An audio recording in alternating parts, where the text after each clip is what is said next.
My name is Elara Quinn, and I never thought a single phone call could turn my world upside down.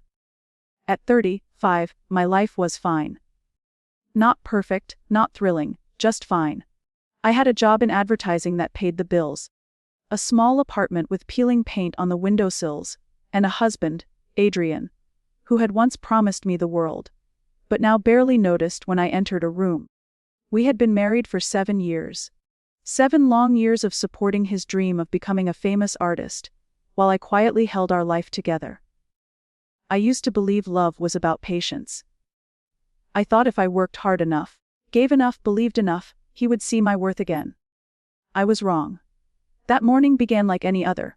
Coffee gone cold, Adrian pacing the studio, muttering about creative blocks, while I left for work. By noon, the sky had darkened with summer rain, and I was buried in emails when my phone buzzed. The voice on the other end was calm, but carried the kind of authority that makes your heartbeat quicken. Ms. Quinn, this is Benjamin Carter, attorney for the late Mr. Harrison Quinn. My uncle? I asked, startled. I haven't heard that name in years. Yes, ma'am. He requested you be contacted regarding his estate. If possible. I'd like you to visit my office this afternoon. My heart gave a strange, nervous flutter. Uncle Harrison, my father's estranged brother, had been a shadow in our family story. He'd built a real estate empire, disappeared from family gatherings, and was spoken of with more envy than affection. I hadn't seen him since I was 12. Why would he remember me now? By late afternoon, I found myself sitting across from Benjamin in a quiet office, filled with the faint scent of leather and old books. He wore the expression of someone who had delivered too many life-changing messages. Neither smiling nor somber, just precise. He slid a thick envelope across the desk. Mr. Quinn revised his will before his passing. Benjamin said, "You are his sole heir." For a moment, I thought I'd misheard him. I what? You've inherited his estate, including his real estate holdings, properties, and investments. The total value is approximately $20 million. My breath caught. 20 million. The number felt unreal, like something from a movie. Not the kind of miracle that happened to people like me. My fingers trembled as I opened the envelope. Inside was a letter written in my uncle's steady, old-fashioned handwriting.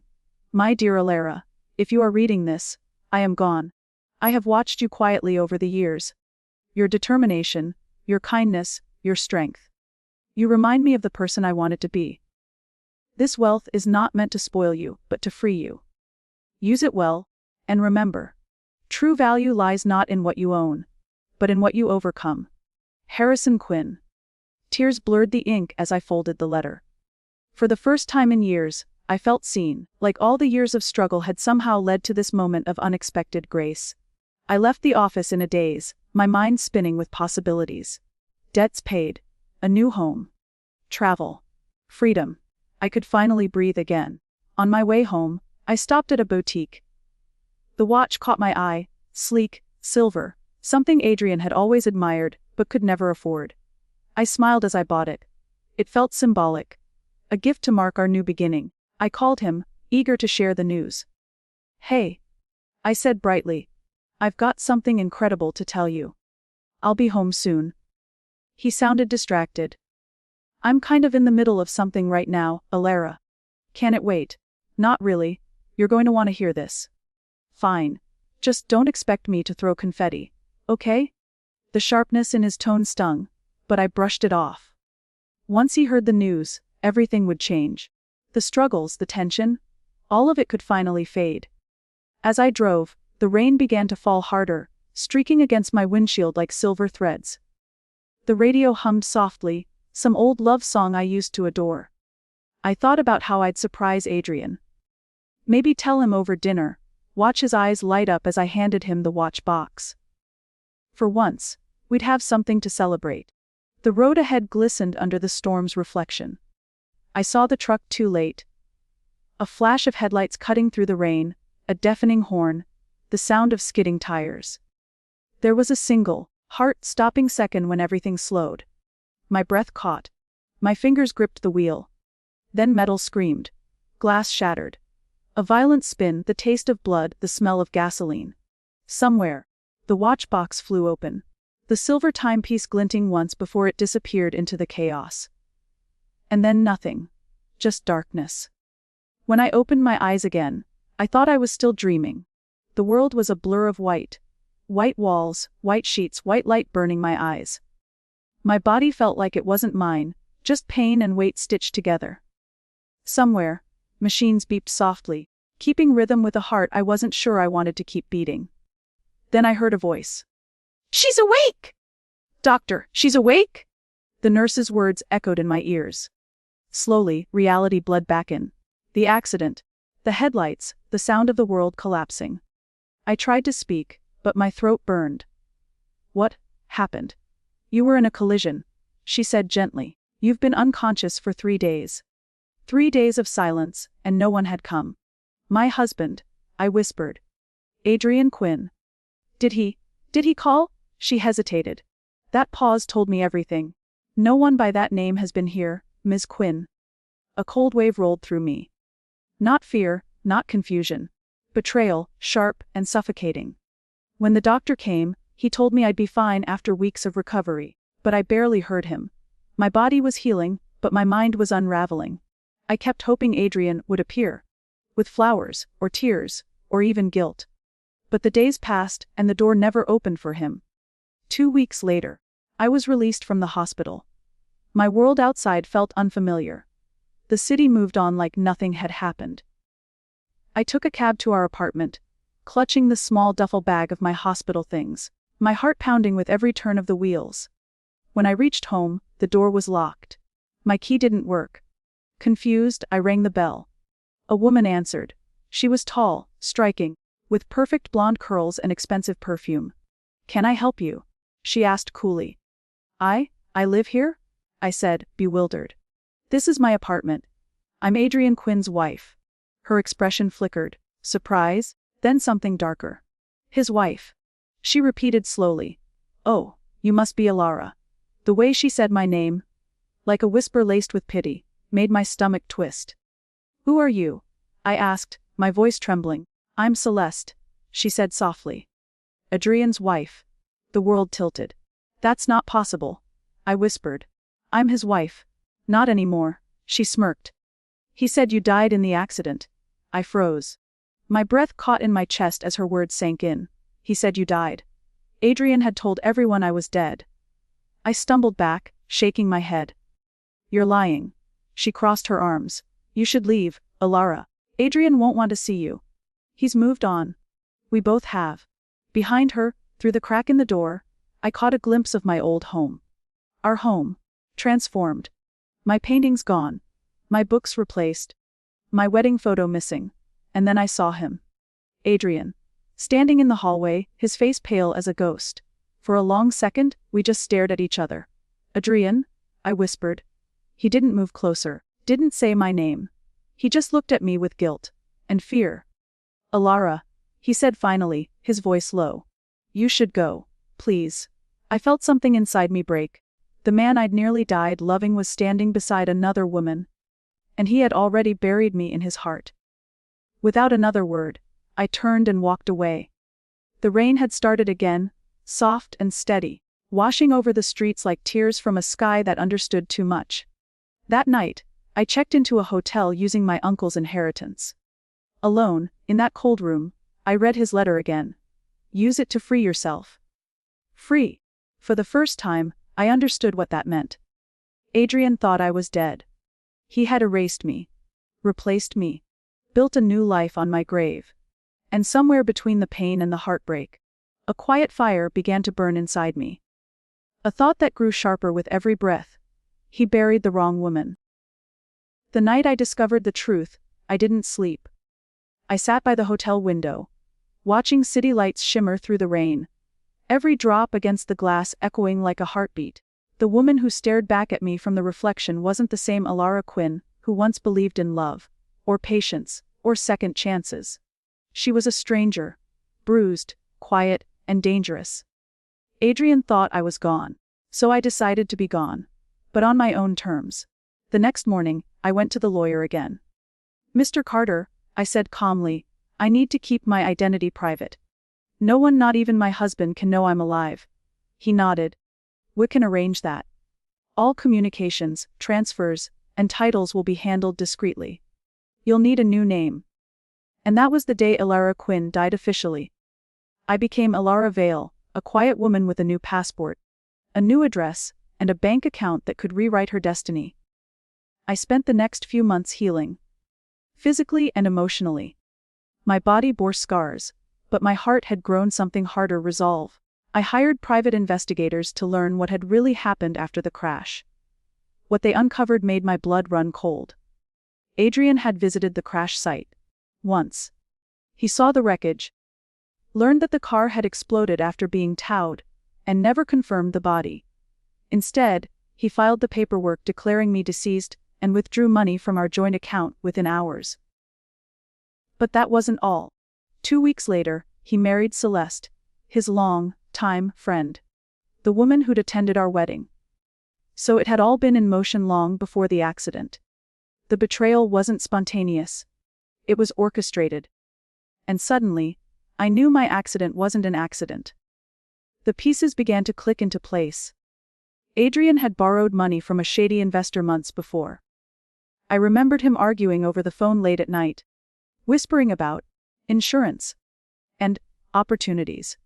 Then there was the brake failure reported on my car, the same one he insisted I drive that night. Every clue pointed to one chilling truth.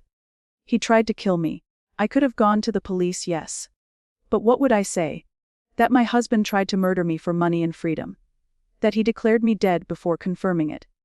There was no evidence. No witnesses. Just scars and silence. No, this wasn't something I'd leave to the law. This was personal.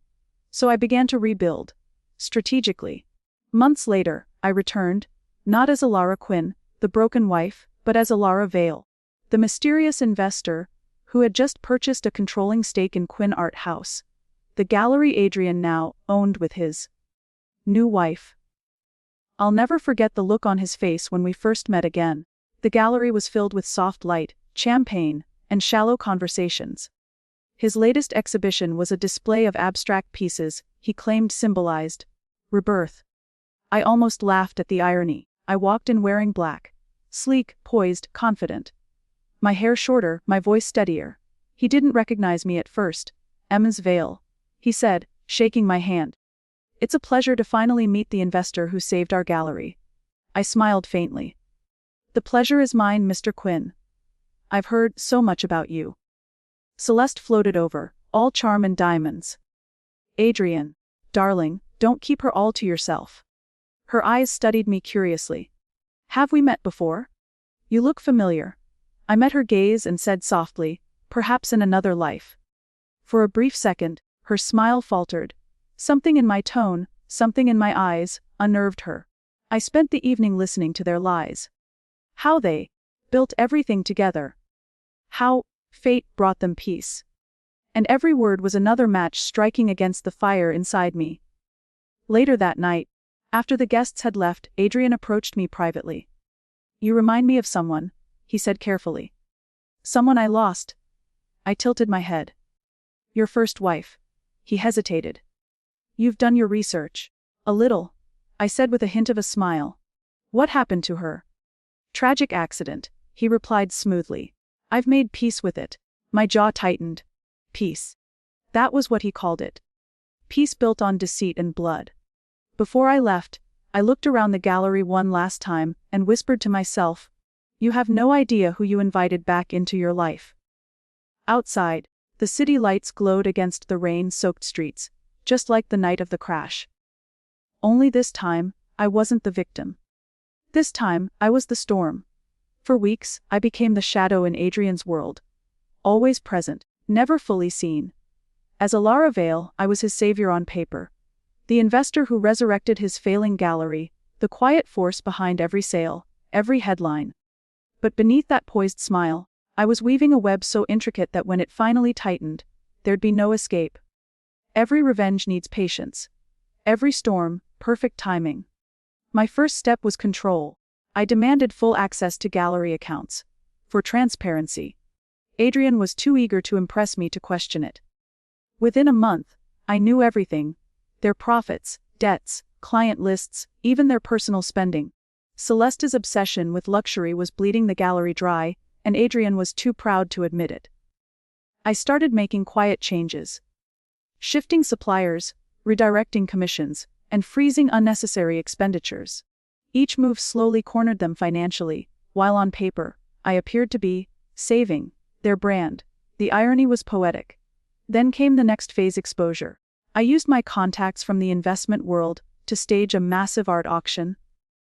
A celebration of renewal. It was to be their biggest event yet, hosted under my name as the new partner. The entire city's elite would be there, along with press and investors. Adrian was ecstatic. Celeste was suspicious. She'd begun to notice how Adrian's gaze lingered on me sometimes. Confusion, recognition, perhaps guilt. And jealousy, the kind that eats quietly but deeply. "She's too involved." I overheard her whisper one night as I passed their office. "You don't even see it, do you? The way she looks at you." "Don't be ridiculous, Celeste," Adrian snapped. "She's our investor." "You said that about your last wife too," she hissed. I smiled to myself in the dark corridor. The cracks were forming beautifully. A week before the auction, I paid a discreet visit to Detective Rowan, a retired investigator who now handled private cases. I handed him a sealed envelope. Inside were digital copies of Adrian's bank transactions, life insurance documents, and old messages with the man who'd serviced my car before the crash. "You think he tried to kill you?" Rowan said, studying me. "I know he did," I replied coldly. "And what do you want me to do?" "Wait," I said. "Just wait. I'll tell you when it's time."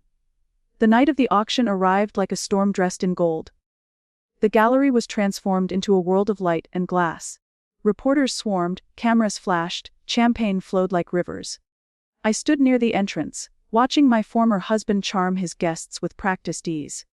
"M's Vale." He greeted me warmly when he saw me. "You've outdone yourself." "We both have," I said. "It's the perfect night to celebrate rebirth." He smiled, unaware of the weight behind my words. Celeste watched from across the room, her expression tight, her glass trembling slightly in her manicured hand. When the speeches began, I let Adrian have his moment. He stood before the crowd, speaking about resilience, artistry, and new beginnings. The applause was thunderous. Then it was my turn. I stepped up, the microphone cool in my hand, my heart steady. "Ladies and gentlemen," I began softly, "tonight we honor not just art, but truth, because art, real art, reveals what's hidden beneath the surface." The room fell silent. Adrian frowned, sensing something was off. Behind me, the massive LED screen flickered, and then changed. The slideshow of paintings was replaced by a video feed. Security footage, audio clips, financial documents. A man's voice filled the room, Adrian's voice. "You're sure the brakes will fail?" "Absolutely. It'll look like an accident." "Good. I need it done before she gets home." "The insurance pays out double if she dies." Gasps erupted. The crowd turned. Celeste froze, her face pale as marble. Adrian staggered forward, shouting, "This is a setup! This is fake!" But I wasn't done. "You wanted freedom, Adrian," I said quietly into the mic. "You wanted to start over. Well, consider this your rebirth." Security moved in as detectives entered through the side doors. Rowan at the lead. Cameras captured everything. Adrian's protests turned into desperate screams as they handcuffed him in front of the flashing lights. Celeste dropped her glass, shards scattering like broken promises. I watched silently, my expression unreadable. The same man who'd left me to die was now begging for mercy under the same spotlight he once craved. Justice wasn't loud. It was silent, surgical, and devastating. As they led him away, he looked up at me one last time, confusion, recognition, and horror dawning all at once. "Lara," he whispered. "You should have looked twice before declaring me dead," I murmured. And with that, I turned away, the crowd parting like a tide as the cameras followed me. That night, as I left the gallery, rain began to fall again, soft, relentless, cleansing. The storm was over.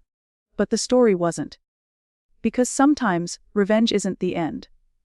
It's just the beginning of remembering who you are.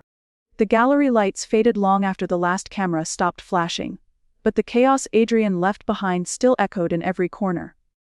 His face was everywhere. Front page headlines, breaking news alerts, social media feeds. Famous artist arrested for attempted murder of wife presumed dead. Each headline was both a dagger and a strange comfort. He was finally exposed. But justice, I learned, doesn't heal. It just stops the bleeding. In the days that followed, I kept a low profile. My lawyer handled the public relations fallout, and Detective Rowan ensured the case moved forward with the evidence I'd given him. The world now knew Elara Quinn hadn't died, but Elara Vale, the woman I'd become, had no desire to bask in revenge's glow. Still, the phone calls came from journalists, producers, even publishing houses. "Your story is incredible," one woman said breathlessly. "Tragedy to triumph. It's cinematic." I wanted to tell her it wasn't cinematic at all. It was exhausting. It was waking up in cold sweats. It was hearing phantom brakes screeching in my dreams. Revenge was never just about winning. It was about surviving what comes after. Then, 3 weeks later, something unexpected happened. Celeste called. At first, I ignored the number. Then a message appeared. "Please. I need to see you. It's important." Curiosity outweighed caution. We met at a quiet cafe near the harbor. Neutral ground. She looked nothing like the woman who once floated through parties in diamonds and perfume. Her hair was unkempt, her eyes swollen. "You got what you wanted," she said bitterly, the moment I sat down. "He's in jail. His life is over." "No," I said softly. "I didn't get what I wanted. I wanted him to love me. But he chose to destroy me instead." She looked down, trembling. "I didn't know," she whispered. "Not at first. He told me you died instantly. He said the police confirmed it. I found out the truth only when I saw the news." Her voice cracked as tears spilled down her cheeks. "He told me you were controlling. That you ruined his art." I believed him. I thought I was saving him. For a long moment, I said nothing. Watching her break felt strangely hollow. "He used us both," I finally said. "But you had a choice. You just didn't see it until it was too late." Celeste nodded, wiping her tears. "I'm pregnant," she whispered. The words hit me harder than I expected. "You're carrying his child." "Yes, and that's why I called. He'll go to prison, but I don't want the baby growing up with that shadow. I want to disappear. Can you help me?" I studied her for a long moment. The woman who'd once replaced me was now broken in the same way I had been. Fate, it seemed, had its own cruel symmetry. I took a deep breath and slid an envelope across the table. Inside was a bank card linked to a small offshore account. "There's enough in there to start over somewhere new," I said. "No names.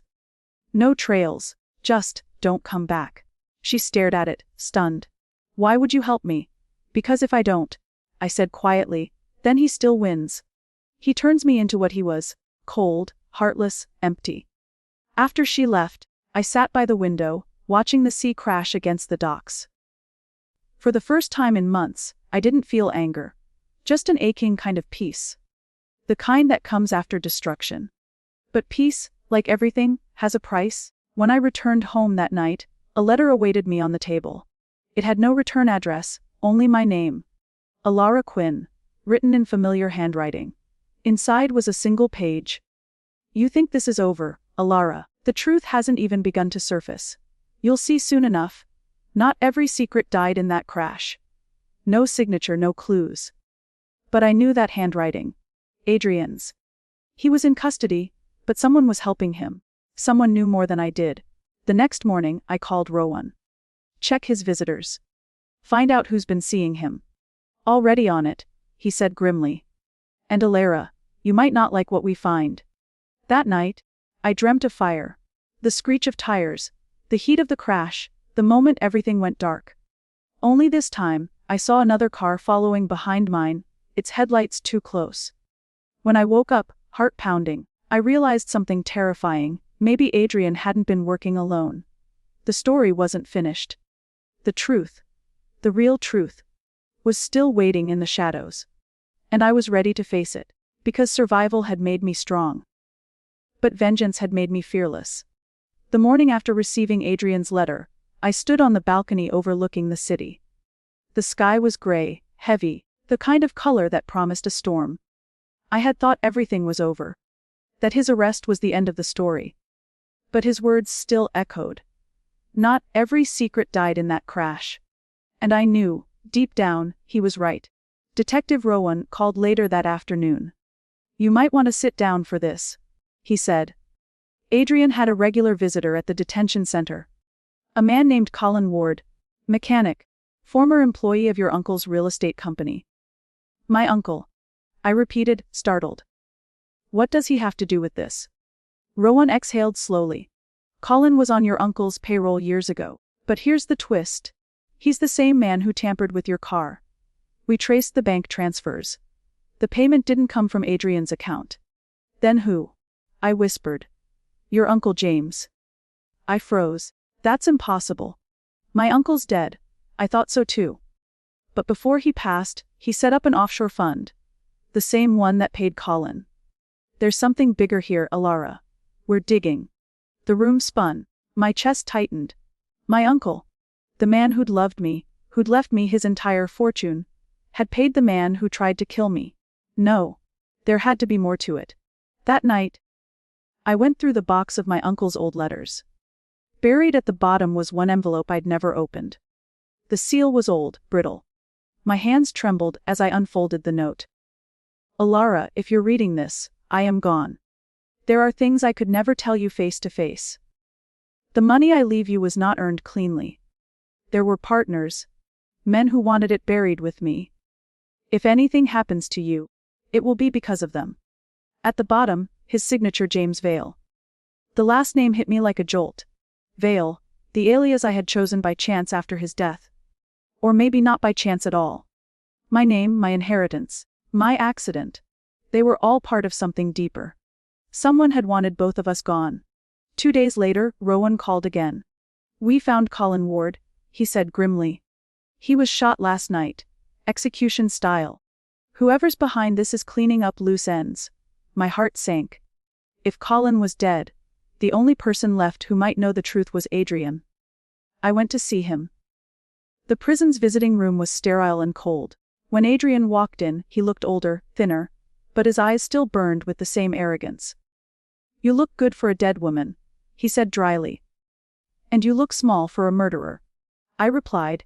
He smirked. There's the Elara I remember, sharp as glass. "So, what's this about? Come to gloat?" "No," I said. "I came to ask about Colin Ward." His face flickered. The first crack. "Don't play dumb," I pressed. "He visited you. He's dead now." He leaned forward, voice low. "You really think I was the one pulling the strings? You were the prize, Elara. Not the victim." "Prize," I echoed. "Your uncle's money," he hissed. "You weren't supposed to survive. You were just supposed to sign the inheritance documents. Once it was transferred, they'd take it. All of it. I was a pawn. I just played along until you got in that car." He smirked again. "But fate has a sense of humor, doesn't it? You survived. And now, whoever wanted you dead still wants that money." That night, I didn't sleep. His words clawed at me. I contacted Rowan and sent him every piece of evidence. My uncle's note, the bank accounts, the fund details. By morning, we had confirmation. The offshore fund had been funneled into an investment company under a false name. Aurelian Holdings. The registered owner, Victor Hale. Victor had once been my uncle's partner. A ruthless businessman known for buying silence as easily as property.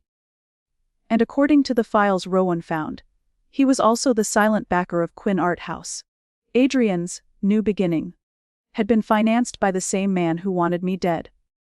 I didn't wait for the police. Some debts are personal. I confronted Victor at a private charity gala 3 nights later.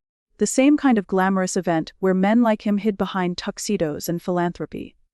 He didn't recognize me immediately, but his smirk faltered when I whispered my name. "Elara Quinn," I said softly. "The woman you couldn't erase." He tried to play dumb. I didn't let him.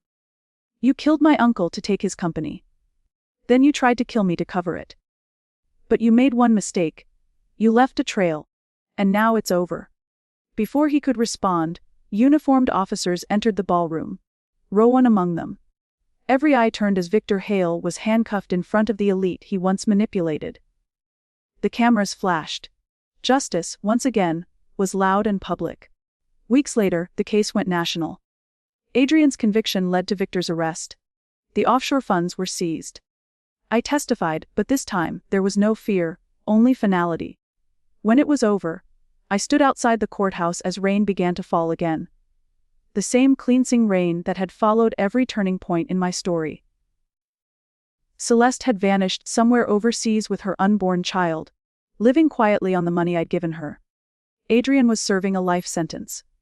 And I, Elara Vale, was free, finally and completely.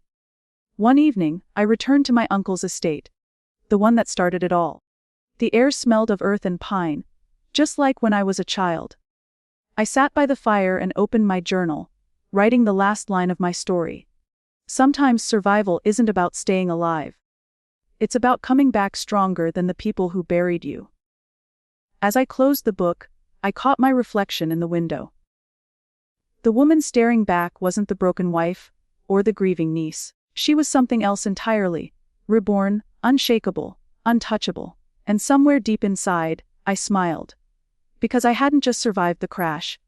I'd survived them all.